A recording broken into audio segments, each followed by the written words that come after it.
Is the laziest thing you've ever done? Late to the party, but this one is too good to pass up.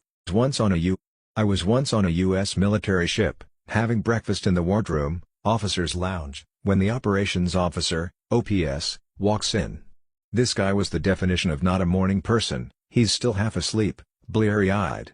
Basically a zombie with a bagel. He sits down across from me to eat his bagel and is just barely conscious.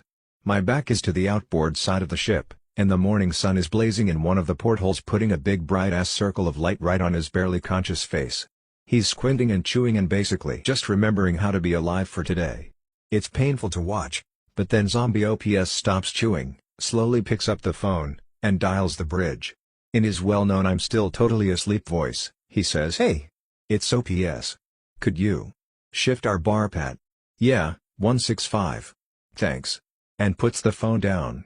And then he just sits there, squinting, waiting, and then, ever so slowly, I realize that big blazing spot of sun has begun to slide off the zombie's face and onto the wall behind him.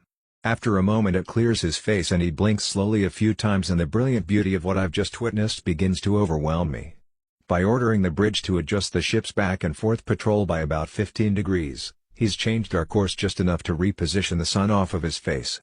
He's literally just redirected thousands of tons of steel and hundreds of people so that he could get the sun out of his eyes while he eats his bagel.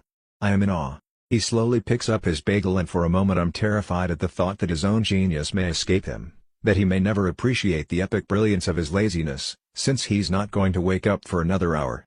But between his next bites he pauses, looks at me, and gives me the faintest, sly grin, before returning to gnaw slowly on his zombie bagel.